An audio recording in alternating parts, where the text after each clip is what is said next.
In today's video, we'll discuss which rookie is better, Bennedict Mathurin or Paolo Banchero, and we'll come to that conclusion by comparing their shooting, scoring, finishing, facilitating, and defensive ability. But before we start, please make sure to like, comment, and subscribe to the channel for more content just like this. Now, without further ado, let's get started.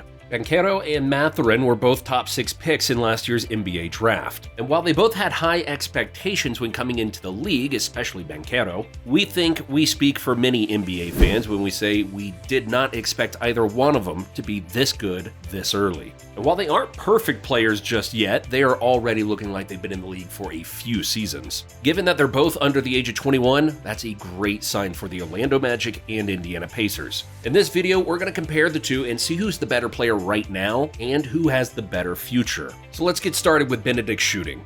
Bennedict Mathurin was known as a sharpshooter in college for the Arizona Wildcats. He shot 41% and 37% in his 2 years there. It definitely translated to the NBA. He's shooting 37% from 3 on 5 attempts per game for the Pacers. That leads all rookies in the league once you factor in the volume. He's ranked 4th among all rookies in catch-and-shoot threes, shooting 39.7% on 3 attempts per game. He's really just a natural shooter with near-perfect form and soft touch. Mathurin is a very textbook shooter as well. He often sits down in a good athletic position with his hands in front of him before he even gets the ball, and this allows him to get the shot off more quickly. Another thing about his shooting is the arc he puts on his shots when contested. This is a common trait shared by greats like Curry, Hield, and Luke Kennard. He can easily launch the ball a few feet higher in the air without it affecting his rhythm. And that just goes to show not only what great touch he has, but also credit to his work ethic because he clearly works on that in training. When it comes to pull-up jumpers from the three-point line, he's shooting 33% on 2 attempts per game. While that isn't great, it's certainly not bad either. That's higher than CJ McCollum, D'Angelo Russell, and even Buddy Hield, believe it or not.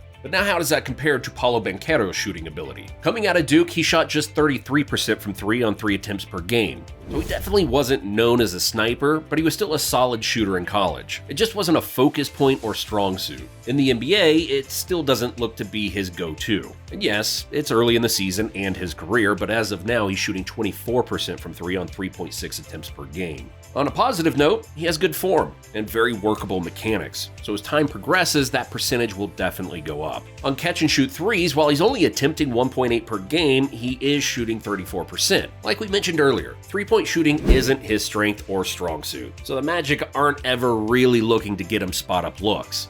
With threes out of the way, now let's compare their scoring and shot-creating ability, starting with Bennedict. He's averaging 18 points while shooting 41% from the field. The athletic rookie gets a lot of his points from the inside, and he's shooting 54% on 5 attempts within 5 feet of the basket. This is mainly because of his ability to play through contact. And although he looks thin, he weighs 210 pounds, and that definitely explains a lot. He's very crafty and agile on drives, and even showed flashes of Euro steps and hop steps. Bennedict's slashing ability sort of reminds us of Jaylen Brown. Plus, they both have similar height and weight, with Mathurin just being a little bit smaller than Brown. With 2-pointers, he's good at that as well, shooting 44% on 8 attempts per game, which is 3rd among all rookies. His biggest problem offensively has to be his ball handling. Sometimes he struggles breaking down defenders one-on-one, and he has little to no moves. He simply just relies on his quickness and athleticism to get by opponents. And as of right now, it's working for the most part, but as the years progress, opposing teams will pick up on this. But the good thing is, he's just a rookie, and he has more than enough time to improve.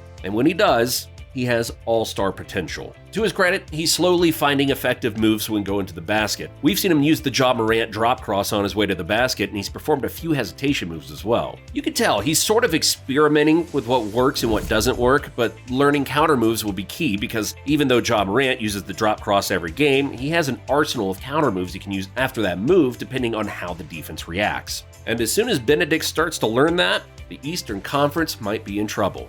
But now, on to Banchero's scoring and shot creation ability. Banchero has the most polished offensive game if we're being honest. There isn't any experimenting with different counter moves or anything like that. He already knows exactly what to do when he gets on the court. He plays so calm and collected, which is kind of rare for a rookie. Paolo is averaging 21 points on 45% shooting from the field. And yeah, those numbers are great, but the 250-pound kid mostly lives on the inside, and he's finishing 63.5% of his shots within 5 feet on 4.4 attempts per game. To put those numbers in perspective, that's higher than Jason Tatum, Paul George, and Karis LeVert. But that's not that surprising. He's big, strong, extremely powerful, and is great at putting his huge shoulders into the defender's chest. The thing that impresses us most about his finishing is that he doesn't always have to rely on his size and strength alone. He already has elite footwork and uses it to perform Euro steps, hop steps, and spin moves in transition. It never looks out of control, and again, that's amazing for a rookie. And you gotta think about it, if he's already doing this as a rookie, just imagine how great of a finisher he'll be in just a few years. He easily has the potential to be one of the best finishers and drivers in the entire game.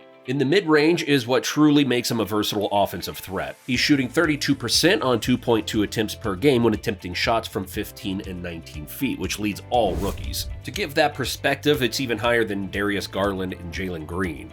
He's even ranked 18th in the entire NBA in two-pointer percentage, shooting 50% on 12 attempts per game, which is higher than Bradley Beal, Jason Tatum, Jimmy Butler, Paul George, and Tyrese Maxey. His success scoring in the mid-range is what allows him to be a mediocre or even bad three-point shooter. Because unlike Bennedict, Banchero has really good ball handling skills, so he can take guys off the dribble, break them down in the mid-range before rising up for a jump shot. And as you can tell from the numbers, he's really good at doing that.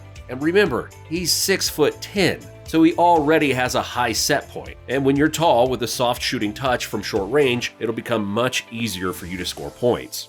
The next category, playmaking. And of course, we'll keep things consistent and start with Bennedict. As of now, he's averaging 1.5 assists per game, but playmaking isn't really his forte, and nor does it have to be. He was drafted by the Pacers to shoot and score the basketball. He's never been a great facilitator, and he may never be. But don't get us wrong, he still needs to improve in that area, especially if he wants to become an all-star. Because being able to consistently make the right reads and getting your teammates involved is a quality that all the best players in the NBA share. Kevin Durant, Jason Tatum, Jimmy Butler, and Brandon Ingram are all good to really great passers and decision makers, and this opens up their scoring game substantially. But again, he's young, so he has plenty of time to figure it out.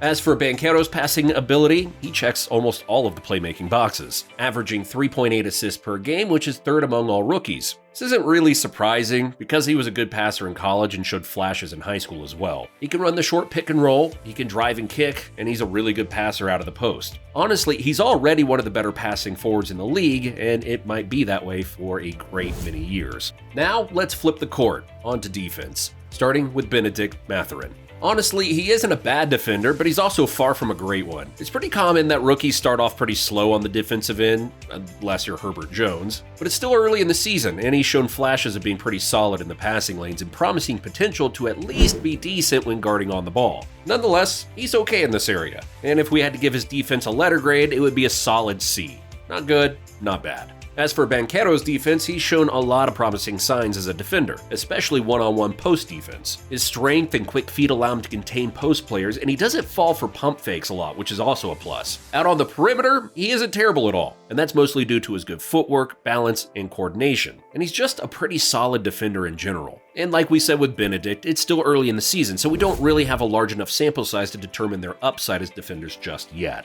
And now for the last bonus category, free throw shooting. Banchero is currently shooting 73% from the line on 8 attempts per game. And this is actually around his free throw percentage from college where he shot 72% from the line. And given his game heavily relies on being in the post area, he should be aiming for at least 75 to 76%. Because someone with his size and skill set will surely be getting fouled a lot. For Bennedict, he's shooting 80% from the line on 6 attempts per game. This is a great sign to see for Pacers fans. He's a good shooter, finisher, and free throw shooter. All in all, they're both playing amazing basketball right now, and without a doubt are the two best rookies in the NBA, and both easily have all-star potential. But now that we've compared their games, who do you think is the better basketball player right now? And who do you think will have the better career? We want to hear from you.